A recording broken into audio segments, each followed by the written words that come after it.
ഒരു രചയിതാവിൻ്റെ സങ്കടം പറയട്ടെ. ഇപ്പോൾ സാധാരണ ഇപ്പം ട്യൂൺ തന്നിട്ടാണ് ഇപ്പോൾ എഴുത്തുള്ളത്. ഇപ്പോൾ സംവിധായകനും സംഗീത സംവിധാനം കൂടി ഒരുമിച്ചിരുന്ന് ട്യൂണങ്ങ് ഫിക്സ് ചെയ്യും. ഇതിനകത്ത് ഭാഷ കൊള്ളുകയോ ഇല്ലയോ എന്നുള്ളതിനെ പറ്റി ചിന്തയില്ല. അത് ഭയങ്കര വേദനയാണ്. ഇപ്പോൾ രാജാ സാറും വിദ്യാസാഗർ സാറും ഒക്കെ ചെയ്യുമ്പം ട്യൂൺ കേൾപ്പിക്കും, ശരത്തിനകത്ത് മലയാളം കൊള്ളുമോ കേട്ട് കഴിഞ്ഞിട്ട് പറയണം എന്തെങ്കിലും.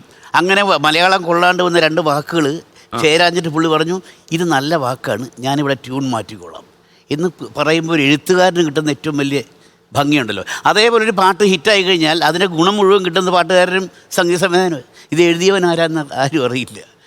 മിക്കവാറും സംഭവിക്കുക അങ്ങനെയാണ്. മാത്രമല്ല ചിലർ വാശി പിടിക്കും, അത് മാറ്റാൻ പറ്റില്ല കേട്ടോ, മാറ്റാൻ പറ്റില്ല. അതൊക്കെ നമുക്ക് നമ്മുടെ മലയാളത്തിൽ പറ്റുന്ന വാക്കില്ല. അവിടെ നമ്മൾ എന്ത് ചെയ്യും? ഒരിക്കലൊരു ഹിന്ദിയിലൊരു ഗായകൻ പാട്ട് പാടിയിട്ട് ഇവിടെ എല്ലാം പിന്നെ കഴിഞ്ഞു, ട്രാക്ക് പാടി എനിക്ക് കാശും തന്നു. ബോംബെ ചെന്നിട്ട് പറഞ്ഞു അദ്ദേഹത്തിന് ഹാ വരുന്നില്ല എന്ന് പാട്ടുകാരൻ. നമ്മൾ എന്ത് ചെയ്യും? ഒരു ഹാ എടുത്ത് മാറ്റാൻ പറ്റുമോ? ഹരി എന്നുള്ള വാക്കിന് ഒരു കരി എന്നായി തീർന്നില്ലേ? അതും ചെയ്യേണ്ടി വരുന്നു എന്നുള്ളൊരു എഴുത്തുകാരൻ. അത്രയും കൂടെ. അപ്പം നമുക്ക് 2 സ്ഥലത്ത് മാറ്റി കൊടുത്തു. അല്ല വൃത്തിയിലാണ് കാര്യം. പാടുകാൻ അത് ഞാൻ വിട്ടുപോയി കുറെ കാര്യം. കാശ് ചിലവായി കഴിഞ്ഞു. അതുകൊണ്ട് ഓർഡർ തരും. അല്ല, ഞാൻ പറയുന്നത് ഈ 3 ത്രിവേണി സംഘമാണല്ലോ, രചന, ആലാപനം, സംഗീതം. ഇത് 3 പേരും കൂടെ വരിക എന്നുള്ളൊരു വലിയ കാര്യം. ഞാനൊരിക്കലും ഖത്തറിൽ പോയപ്പോൾ ഉജ്ജയിനിലെ ഗായിക എന്നുള്ള പാട്ടൊരു കുട്ടി പാടുകയാണ്. പുതിയ ജനറേഷനിലെ കുട്ടിയാണ്. അസൽ ഉച്ചാരണം. നമ്മൾ കേരളത്തിൽ പലർക്കും നമുക്ക് കേട്ടിട്ടില്ല ഇത്ര നന്നായിട്ട് മലയാളം പറയുന്നത്. അപ്പം ഞാൻ ചെന്നിട്ട് കൊള്ളാം, വിദേശ രാജ്യത്തായിട്ടും മലയാളം പാട്ട് പാടുന്നുണ്ടല്ലോ, എവിടുത്തെ? ഞാൻ പറഞ്ഞു, ഞാൻ എന്നോട് മലയാളി, ഐ ഫ്രം മലേഷ്യ. ഞാൻ പാടുന്നത് ലോകത്തിലെ ഏറ്റവും one of the toughest language in the world. എനിക്കത് കൈകാര്യം ചെയ്യാൻ പറ്റും എന്നുള്ളൊരു അഭിമാനമാണ്. ഒരു വേറെ നാട്ടുകാരിക്ക് ഈ മലയാളം ഉച്ചരിക്കാൻ അവർക്ക് അഭിമാനമാണെങ്കിൽ ആ പരിഗണന ഈ 2 വിഭാഗം കൂടെ എഴുത്തുകാരൻ തന്നാൽ ഞങ്ങൾ സന്തുഷ്ടരാകുമെന്ന് പറയുകയായിരുന്നു. ഓക്കെ, അപ്പം നിങ്ങൾക്ക് എഴുത്തുകാർ സംഘടനയൊക്കെ ഉണ്ടല്ലോ, നിങ്ങൾ ആവശ്യപ്പെടണം അല്ലേ?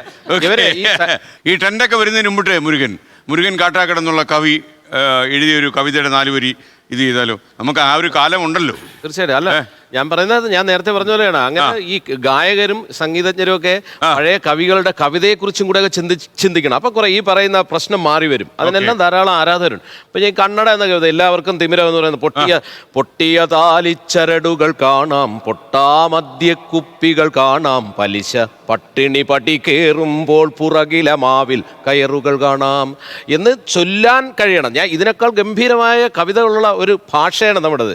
അപ്പോൾ അതിനെ നിങ്ങളെല്ലാം മുന്നോട്ട് കൊണ്ടുവരണമെന്നാണ് എനിക്ക് അഭ്യർത്ഥിക്കാനുള്ളത്. ഞാൻ എൻ്റെ കവിതയെക്കുറിച്ചല്ല ഞാൻ പറയുന്നത്. ഇപ്പം എനിക്ക് എൻ്റെ കവിത ചൊല്ലാൻ കഴിയുന്നത് കൊണ്ട് ഞാൻ എൻ്റെ കവിത കൊണ്ട് നടക്കുന്നു. പക്ഷെ ചൊല്ലാൻ പറ്റുന്ന 10,000-കണക്കിന് കവിത, ഇപ്പോൾ ഉദാഹരണത്തിന് പിന്നെ ചങ്ങമ്പുഴയുടെ നിരാശ എന്ന കവിത, ശാരദാംബരം ചാരുചന്ദ്രികാധാരയിൽ മുഴുകിയിട, ഇത് ചങ്ങമ്പുഴ എഴുതിയതാണെന്നും ഈ കവിത നിരാശ എന്ന കവിതയാണെന്നും കുട്ടികൾക്ക് അറിയാൻ കഴിയുന്നത് അത് വന്നതുകൊണ്ടാണ്. ആ ഒരു സാധ്യതകളെ നിങ്ങളെല്ലാവരും ഉപയോഗപ്പെടുത്തണമെന്നാണ് എനിക്ക് പറയാനുള്ളത്, സംഗീത സംവിധായകരും ഗായകരും അല്ല. അപ്പോൾ ഇത്ര മനോഹരമായ ഒരു ഭാഷയിൽ ധാരാളം ട്രഷറായിട്ട് ഈ ഖനി പോലെ കിടക്കുന്ന ഈ സാധനത്തെ എടുത്ത് ഉപയോഗിക്കുന്നില്ല എന്നുള്ളതാണ് ഒരു വസ്തുത. ഉപയോഗിച്ചാൽ കുട്ടികൾ എടുക്കുക തന്നെ ചെയ്യും. അപ്പോൾ എനിക്ക് തോന്നുന്നത് നമ്മൾക്ക് ചെറിയൊരു പിഴവ് പറ്റിപ്പോയത്, നമ്മൾ വിദേശ നാടുകളിലൊക്കെ ആൾക്കാർ അവരുടെ മാതൃഭാഷ ശരിക്കും പഠിപ്പിക്കും. നമ്മുടെ നാട്ടിൽ ശരിക്കും മലയാളം പഠിക്കുക എന്ന് പറയുന്നത് ഒരു ആവശ്യമില്ലാത്ത വസ്തുവായിട്ട് മാറിയിട്ടുണ്ട്. ഇപ്പോൾ എത്ര കുട്ടികൾക്ക് ഇപ്പോൾ രഞ്ജിനിയിലെ മലയാളത്തിലായിരിക്കും എഴുതുന്നത്. ഞാൻ പലരുടെയും സ്ക്രിപ്റ്റ് കണ്ടിട്ടുണ്ട്. അവർ ഇംഗ്ലീഷ് ലിറിക്സ് എഴുതി വെച്ചിട്ട് ചിലപ്പോൾ ചില അക്ഷരമൊക്കെ പ്രശ്നമാവുകയും ചെയ്യും. അപ്പോൾ ഭാഷ എന്ന് പറയുന്നത് എൻ്റെ ജീവിതത്തിൽ വളരെ ഇമ്പോർട്ടൻ്റ് ആയിട്ടുള്ള ഒരാളാണ്, ഒരു കാര്യമാണ്. ഒരു 4-5 ഭാഷയെങ്കിലും ഇപ്പോഴും ഞാനിപ്പോൾ വേറൊരു ഭാഷ പഠിക്കുന്നു. എൻ്റെ ഒരു ഡിസിപ്ലിൻ എന്ന് പറയുന്നത് പണ്ട് തുടങ്ങി, ഏത് ഭാഷയിൽ സംസാരിക്കുന്നോ അത് വൃത്തിക്ക് സംസാരിക്കുക. അതിപ്പോൾ ഇംഗ്ലീഷ് ആണെങ്കിലും മലയാളം ആണെങ്കിലും തമിഴാണെങ്കിലും അത് വൃത്തിക്ക് സംസാരിക്കുക, അല്ലെങ്കിൽ അത് പഠിക്കാനുള്ള ശ്രമം നടത്തുക എന്നുള്ളതാണ്. എൻ്റെ മാതൃഭാഷ മലയാളം അല്ല, തമിഴാണ്. പക്ഷെ മലയാളത്തിന് ഞാൻ അത്രയും തന്നെ പ്രാധാന്യം കൊടുത്ത്, പിന്നെ അത് എൻ്റെ ജീവിതത്തിലൊരു കരിയർ ആയപ്പോൾ തീർച്ചയായിട്ടും ഞാൻ കൂടുതൽ എനിക്കിഷ്ടമാണ് ഭാഷകൾ. അതായിരുന്നു ഒരു എക്സ്ട്രാ എഫേർട്ടായിട്ട് എനിക്ക് ഒരിക്കലും തോന്നിയിട്ടില്ല.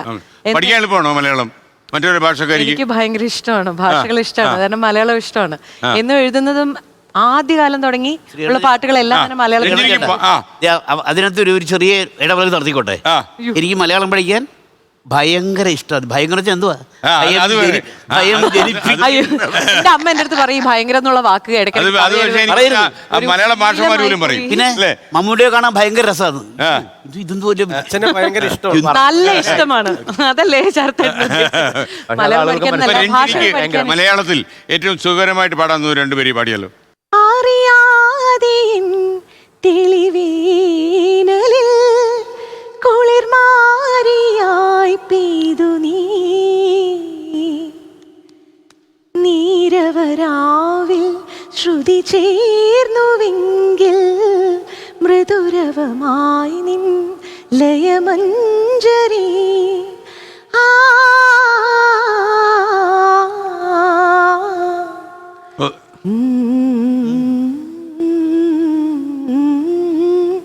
നമ്മുടെ ഭാഷയിലാണ് ഹമ്മിങ്ങിന് ഭയങ്കര വേറെ ഭംഗിയാണ്.